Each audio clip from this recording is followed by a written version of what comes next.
قرآن مجید میں اللہ تعالیٰ نے اپنی عبادت کے ساتھ ہی والدین کے ساتھ نیکی کرنے کا حکم ارشاد فرمایا ہے۔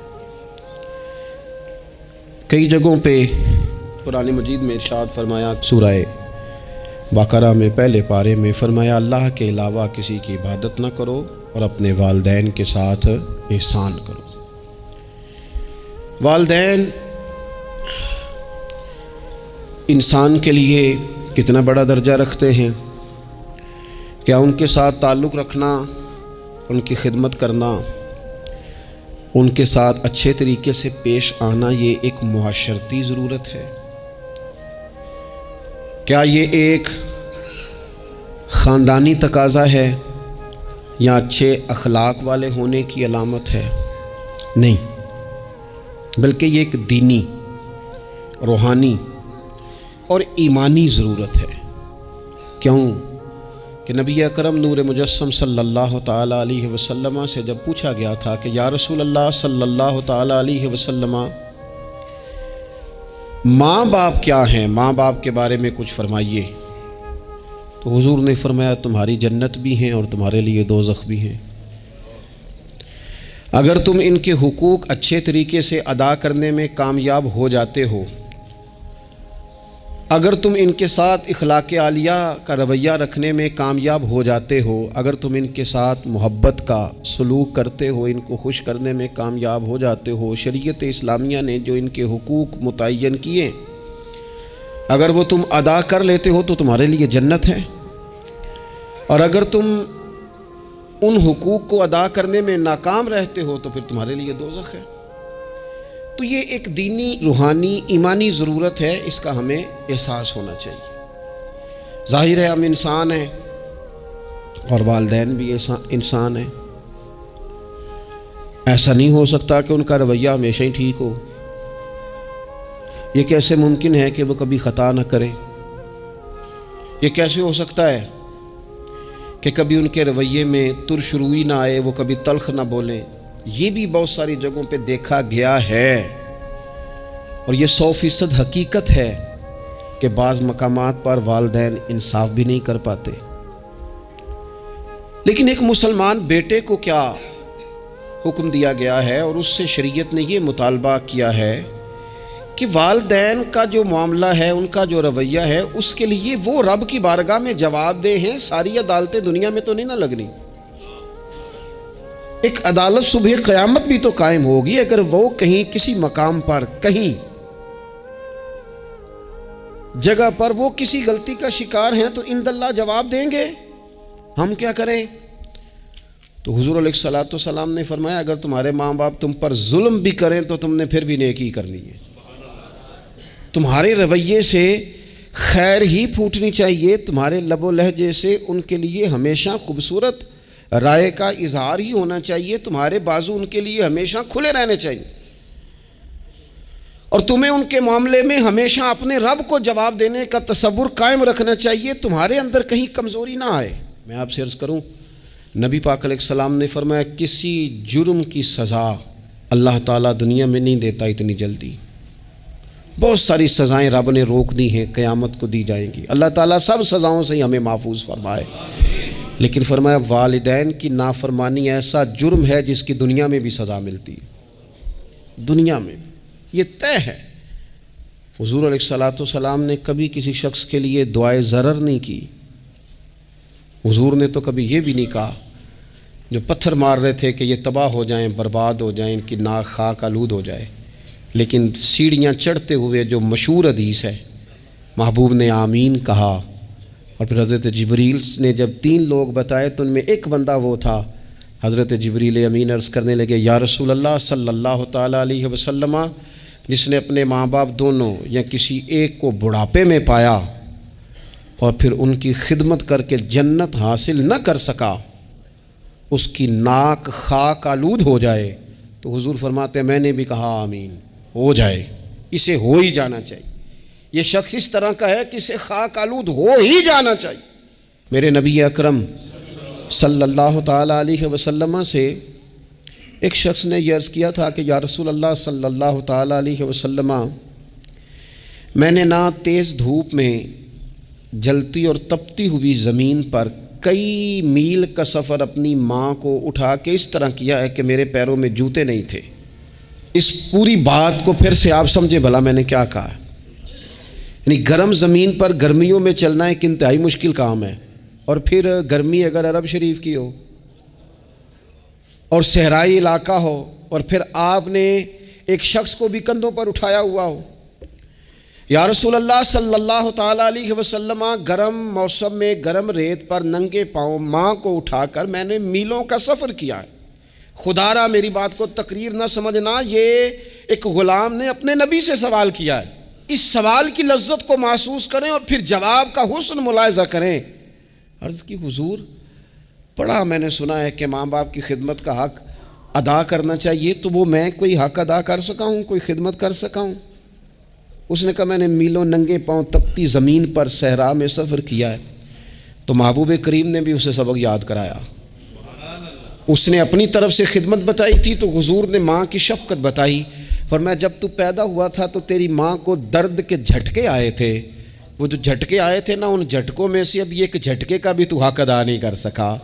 وہ جو درد کے جھٹکے تھے، وہ جو تکلیف تھی، کتنی مائیں دوران زچ کی دنیا سے چلی جاتی ہیں۔ وہ بیٹا پیدا کر گئی، خود رخصت ہو گئی، وہ جان پر کھیل گئی، لیکن ایک زندگی دنیا میں چھوڑ گئی۔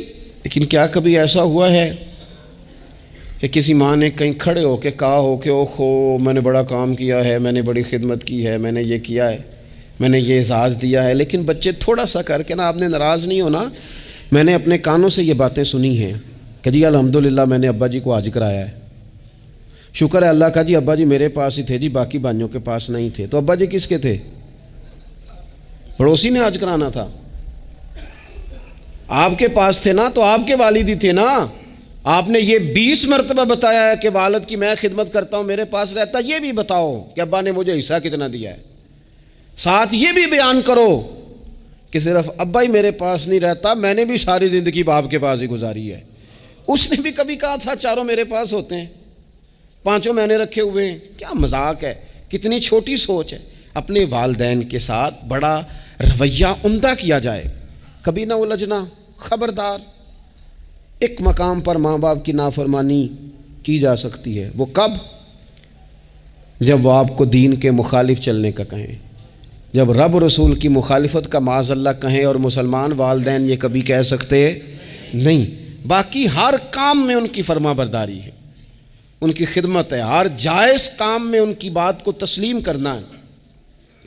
بلکہ حضرت اسماء بنت ابی بکر صدیق، حضرت صدیق اکبر رضی اللہ تعالی عنہ کی صاحبزادی ہیں، انہوں نے ایک دفعہ نبی پاک علیہ السلام کی خدمت میں ایک سوال بھیجا تھا۔ عرض کی یا رسول اللہ صلی اللہ تعالی علیہ وسلم، ماں مشرکہ ہے، اللہ رسول کو نہیں مانتی، معاذ اللہ، ماں مشرکہ ہے، تو حضور وہ مجھ سے ملنا چاہتی ہے، کیا میں اس سے حسن سلوک کر سکتی ہوں؟ تو نبی کریم نے فرمایا تیری تو ماں ہے نا، چل تو اچھا سلوک ہی کر، تو اپنا رویہ اس کے ساتھ ٹھیک رکھ، کیونکہ تیری والدہ ہے۔ ایک دوست نے ایک سوال پوچھا ہے، مجھے اچھا لگا ان کا بات پوچھنا۔ انہوں نے یہ پوچھا ہے کہ اگر کسی شخص کے والدین دنیا سے چلے جائیں اور جانے کے بعد اسے احساس ہو کہ مجھ سے بڑی غلطیاں ہو گئیں، اسے احساس ہو کہ بڑی کوتاہیاں ہو گئیں، بڑی جگہوں پہ میں بھول گیا۔ بہت سارے لوگوں کو پچھتاوا ہوتا ہے کہ یار بڑی چیزیں تھیں جو ہم کر سکتے تھے پر ہم سے نہیں ہو سکیں۔ انہوں نے پوچھا جی کوئی اب بھی کوئی اس کا حل ہے؟ تو میں نے کہا ہے نا، ہم رسول رحمت کے ماننے والے ہیں صلی اللہ تعالی علیہ وسلم۔ نبی پاک صلی اللہ تعالی علیہ وسلم نے ارشاد فرمایا، الترغیب الترہیب میں حدیث موجود ہے، حضرت انس بن مالک رضی اللہ تعالیٰ عنہ حدیث کے راوی ہیں۔ اللہ کے پیارے حبیب علیہ الصلاۃ والسلام نے فرمایا جس بندے کے والدین یا دونوں میں سے کوئی ایک انتقال کر جائے اور وہ معاذ اللہ ان کا نافرمان ہو، تو فرمایا پھر ان کے لیے دعا کرتا رہے، استغفار کرتا رہے، کرتا رہے، کرتا رہے، کرتا رہے، امید ہے اللہ اسے نیکوکاروں میں لکھ دے گا، وہ فرما برداروں میں آ جائے گا۔ شرط یہ ہے کہ وہ ان کے لیے استغفار کرے، دعائے مغفرت کرے، اب ان کے لیے وہ اب ہی شروع کر دے ان کو یاد کرنا، ابھی اس مقام پر آ جائے، ابھی کچھ سوچ لے، تو اللہ تعالیٰ کی بارگاہ سے کرم کی امید ہے کہ اللہ اس نے جو زندگی میں اس سے غلطیاں ہو گئی، رب اس کی ان غلطیوں کو معاف کر دے گا۔ روز استغفار کرے۔ ایک دوست نے مجھ سے ایک دفعہ پوچھا تھا کہ حضرت صاحب والدین چلے گئے ہیں، ان کے لیے کیا کروں؟ تو بڑی بڑی چیزیں بھی کی جا سکتی ہیں، لیکن میں نے اپنے اس محبت والے دوست کو یہ محبت والا مشورہ دیا تھا کہ میں چونکہ آپ کو جانتا ہوں آپ نماز میں کوتاہی کرتے ہیں، آپ نہ نماز پڑھنی شروع کر دیں۔ وہ کہنے لگے جی وہ تو میں پڑھوں گا، والدین کے لیے کیا کروں؟ میں نے کہا نماز پڑھیں، ہر نماز کی آخری رکعت میں کہو گے نا ربنا اغفر لی ولی کہو گے نا ہر نماز میں، تو کتنا بڑا اجر ملے گا آپ کے والدین کو۔ اور پھر وہ سارا اسلوب کہ پہلے آپ نے قیام کیا، پھر آپ نے رکوع کیا، پھر آپ نے سجدہ کیا، پھر آپ اتحیات میں بیٹھے، پہلے آپ نے اللہ کی بارگاہ کے اندر اس کی عبادت کرنے کا دھم بھرا، پھر اس کی وحدانیت کی شہادت دی، پھر اس کے محبوب پر درود پڑھا، اتنے سارے کام کر کے اب آپ نے آخر میں کہا ربنا اغفر لی والدیّ، یا اللہ مجھے بخش دے اور میرے والدین کو بخش دے۔ تو بتائیے اللہ کتنا کرم فرمائے گا۔ تو اپنے والدین کے لیے ان کے جانے کے بعد بہت ساری چیزیں ہیں، کفن دفن کا بندوبست کیا جائے، جنازے کا اہتمام کیا جائے، لیکن کچھ چیزوں کو نبی پاک علیہ الصلاۃ والسلام نے ذرا توجہ سے ہمیں سمجھایا ہے اور ہماری بار بار توجہ دلائی ہے۔ ایک شخص نے عرض کیا تھا یا رسول اللہ صلی اللہ تعالیٰ علیہ وآلہ وسلم کہ میرے والدین دنیا سے چلے گئے ہیں، تو کیا اب بھی میں ان کے ساتھ کوئی بھلائی کر سکتا ہوں؟ اچھا پہلے میں آپ سے ایک بات عرض کروں، ہمیں موقع ملتا ہے ختمات شریف پہ جانے کا، اصال ثواب کی مجالس میں حاضری کا، اور پھر اللہ تعالیٰ یہ بھی موقع دیتا ہے کہ بعض اوقات مسلمانوں کے لیے دعا کرتے ہیں اور ہمارے ذمے لگا دیا جاتا ہے کہ جناب اتنا اصال ثواب کرنے کے لیے اہتمام کیا گیا ہے تو یہ آپ کر دیں۔ تو ہم پتہ کیا کرتے ہیں، ہم کہتے ہیں کہ جناب جانے والے کا نام بتاؤ، نام بتاتے ہیں تو ہم فلاں بن فلاں کہہ کے جو نام بتایا جاتا ہے ان کے لیے دعا کر دیتے ہیں، لیکن جب والدین کے لیے دعا کرتے ہیں پھر نام تو نہیں نہ لیتے، پھر کیا کہتے ہیں یا اللہ میرے والد کو بخش دے، میری والدہ کی مغفرت۔ اس کا مطلب ہے وہ دنیا سے چلے گئے، آج بھی ماں باپ ہیں، وہ رخصت ہوئے، انہوں نے پردہ کیا، ان کی روح کا رشتہ ٹوٹا ہے، پر تیرا رشتہ ان کے ساتھ آج بھی قائم ہے۔ تیرا تعلق ان سے ٹوٹ سکتا، وہ تیرا تعلق، میں نے ایک دفعہ پہلے بھی کہا تھا، میرا بیٹا شاید قد میں مجھ سے تھوڑا اونچا ہو گیا ہو، اور اللہ تعالیٰ نے مجھے بڑے محبت والے سنگی دیے، میں نے اپنی حیثیت اہمیت سے بڑھ کر دنیا میں محبت پائی، لیکن میں نے اپنی زندگی میں سب سے زیادہ اپنے والد کی کمی محسوس کی، نے بڑی محسوس کی۔ ابھی بھی کبھی کبھی سوچتا ہوں کہ کچھ باتیں صرف ان سے ہو سکتی ہیں، کسی اور سے نہیں ہو سکتی۔ کبھی کبھی محسوس ہوتا ہے کہ ان کے دامن کے اندر ٹھنڈ کے موقع پر نگ ملتا تھا اور گرمی کے موقع پر ٹھنڈی ہوا آتی تھی۔ یہ خاص انہی لوگوں کا وطیرہ ہے، یہ انہی کا خاصہ ہے، پتہ نہیں اللہ نے کس طرح ان لوگوں کو بنایا ہے اور کس طرح کا یہ رشتہ بنایا ہے۔ تو نبی اکرم صلی اللہ تعالیٰ علیہ وسلم کی خدمت عالی مرتبت میں عرض کیا، صحابی نے سنن ابو داؤد شریف میں حدیث ہے، عرض کی یا رسول اللہ صلی اللہ تعالیٰ علیہ وسلم میرے والدین چلے گئے تو کیا میں ان کے جانے کے بعد بھی ان کے لیے کچھ کر سکتا ہوں؟ تو نبی پاک نے 5 باتیں ارشاد فرمائیں۔ فرمایا ہاں، ایک تو ان کے لیے دعا مانگا کر، دوسرا اللہ کے محبوب نے فرمایا ان کے لیے استغفار کیا کر، تیسرا رسول کریم علیہ السلام نے فرمایا اگر انہوں نے کسی سے کوئی وعدہ کیا تھا تو اسے پورا کر دے، اگر تجھ سے ہو سکے، اور رسول کریم علیہ السلام نے فرمایا اگر ہو سکے تو ان کی طرف سے صلہ رحمی بھی کر، یعنی ان کے رشتہ داروں سے اچھا سلوک کر، اپنے چچاؤں کے ساتھ تو نیکی کر، اور اگر تیری والدہ کی طرف سے تو نیکی کرنا چاہے تو اپنے ماموں کے ساتھ، خالاؤں کے ساتھ تو اچھا سلوک کر، اور پھر 5ویں نمبر پر محبوب نے فرمایا اپنے والد کے دوستوں کی تعظیم کر، ان کے لیے تیرے دل میں اچھے جذبات ہوں، تو اکرام کر دوستوں کا۔ اور والد کے دوستوں کے اکرام کا تو اتنا بڑا درجہ ہے کہ حضرت ابو بردہ رضی اللہ تعالیٰ عنہ تشریف لائے مدینہ طیبہ میں، حضرت ابو بردہ مدینہ طیبہ میں تشریف لائے تو حضرت عبداللہ ابن عمر رضی اللہ تعالیٰ عنہ ان سے ملنے پہنچ گئے فٹافٹی۔ مصروف آدمی تھے حضرت عبداللہ ابن عمر، بہت بڑے مفتی تھے، لوگ ہر وقت مسائل پوچھتے تھے، حج کے سب سے زیادہ مسائل انہی کو آتے تھے، اور صحابہ میں ایک بہت بڑا مقام رکھتے تھے۔ حضرت عبداللہ ابن عمر فوراً حضرت ابو بردہ رضی اللہ تعالیٰ عنہ سے ملاقات کے لیے پہنچے، اور پہنچتے ہی فرمانے لگے آپ کو پتہ ہے میں آپ سے کیوں ملنے آیا ہوں؟